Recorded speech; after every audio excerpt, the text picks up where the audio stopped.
জুলাইয়ের ১ থেকে ১৫ তারিখের মধ্যে জগন্নাথ বিশ্ববিদ্যালয়ে অনার্স প্রথম বর্ষের ক্লাস শুরু করতে চায়, এমনটা জানিয়েছেন বিশ্ববিদ্যালয়ের উপাচার্য ডক্টর সাদেকা হালিম।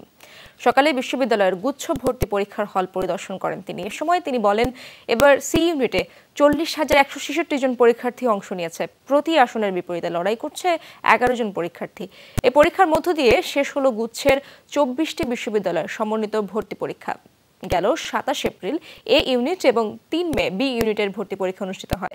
এ ইউনিটের ভর্তি পরীক্ষা দুপুর ১২টা থেকে ১টা পর্যন্ত হলেও বাকি ইউনিটগুলোর পরীক্ষা হয় বেলা ১১টা থেকে ১২টা পর্যন্ত। অঙ্কটা অনেক বেশি দিয়ে দিছে আর বাংলা কোশ্চেনটা পুরোই আউট অফ সিলেবাস। ভালো হয়েছে, কোশ্চেনও মোটামুটি ভালোই আসছে। যারা পড়ালেখা করছে বা চালিয়ে যেতে পারছে তারা আশা করি যে পারতে পারে। আমাদের ক্লাস জুলাইয়ের ১ তারিখ থেকে শুরু হচ্ছে, ১ থেকে ১৫-র মধ্যে। আর শুধু জগন্নাথ বিশ্ববিদ্যালয় যে মনে করছে তা নয়, বেশ কিছু পাবলিক বিশ্ববিদ্যালয় যেগুলি আকারে বড় তারাও মনে করছেন, কেননা নাহলে আমরা একটা পিছিয়ে যাওয়ার একটা সম্ভাবনা আছে।